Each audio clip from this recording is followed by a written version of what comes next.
Hello, we are Sara Cantor, Sergio Ayala, and Hector Saldarriaga, and today we are going to expose the judgment of Occidental Petroleum Corporation, Occidental Exploration and Production Company against the Republic of Ecuador. So, the facts. First of all, the participation contract was on May 21, 1999. The Republic of Ecuador established a contract with the OEPC.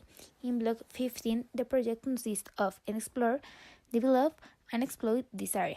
And one of the most important clauses in the contract was that if OEPC wants the transfer of the contract, they required authorization from the minister. The formal agreement was on October 2000.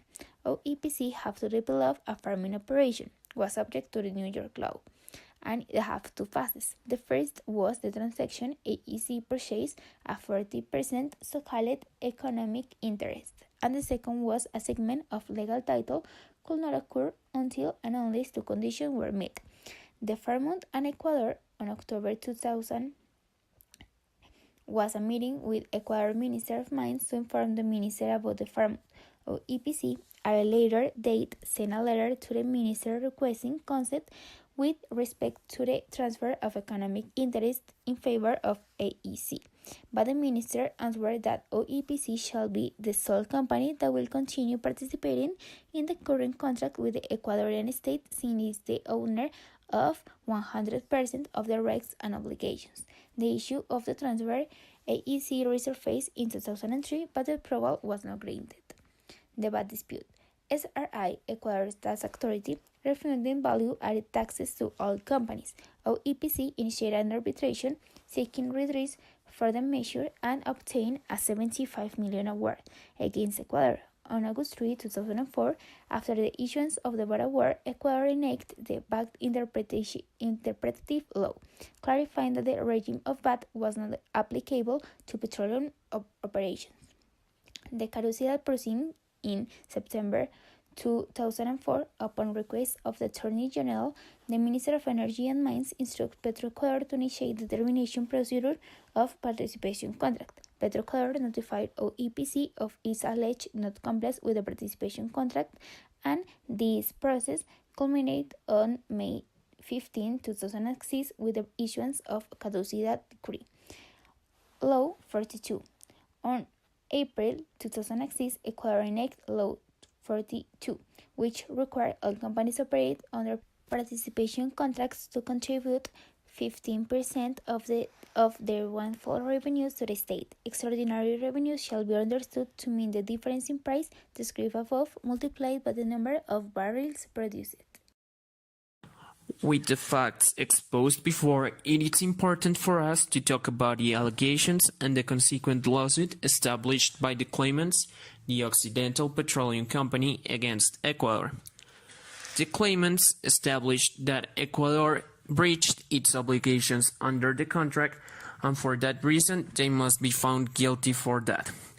On the other hand, the counterclaimant, Ecuador, denies that allegation and establishes that they didn't breach any obligation at all. Both allegations end up taking place in the International Center of Settlement of Investment Disputes. In the court, Ecuador is found guilty of breaching those obligations, and for that reason they must pay the amount of $1,769,625,000 to the Occidental Petroleum Company.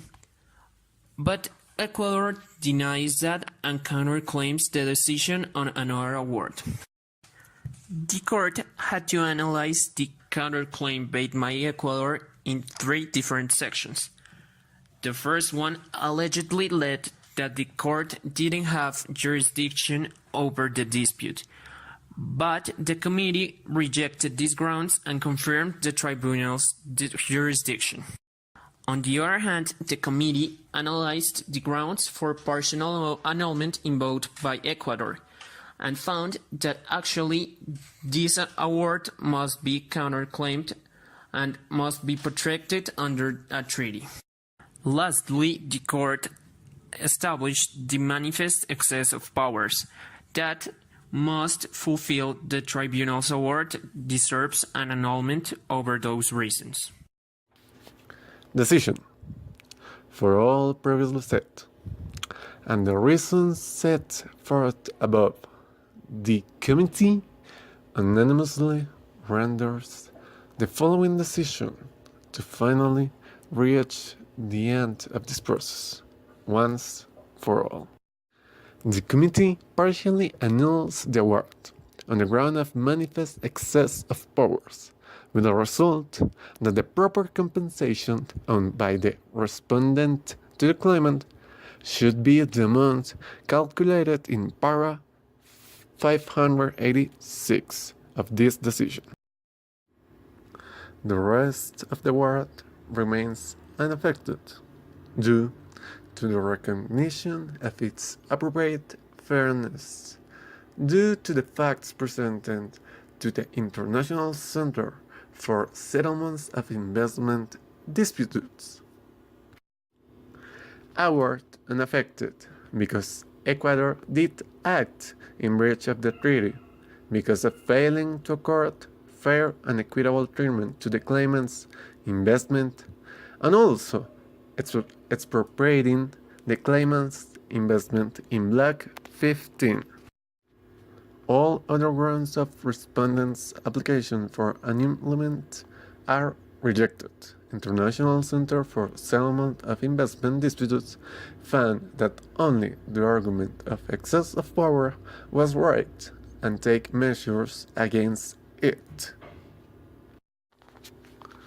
Each party shall bear one half of the International Center for Settlement of Investment Disputes cost, and its own litigation costs and expenses incurred with respect to this annulment proceeding. The stay of enforcement of the award is declared automatically terminated in accordance with Rule 54, Part 3 of the International Center for Settlement of Investment Disputes Arbitration Rules. Rule 54, Part 3, Arbitration Rule. A stay of enforcement of the award. If a stay of enforcement has been granted, all stays shall automatically terminate on the date on which final decision is rendered on the application, except that the committee granting the partial annulment of an award may order the temporary stay of enforcement. We have reached the end of the presentation of the decision of annulment of the award Occidental Petroleum Corporation, Occidental Exploration and Production Company, and the Republic of Ecuador.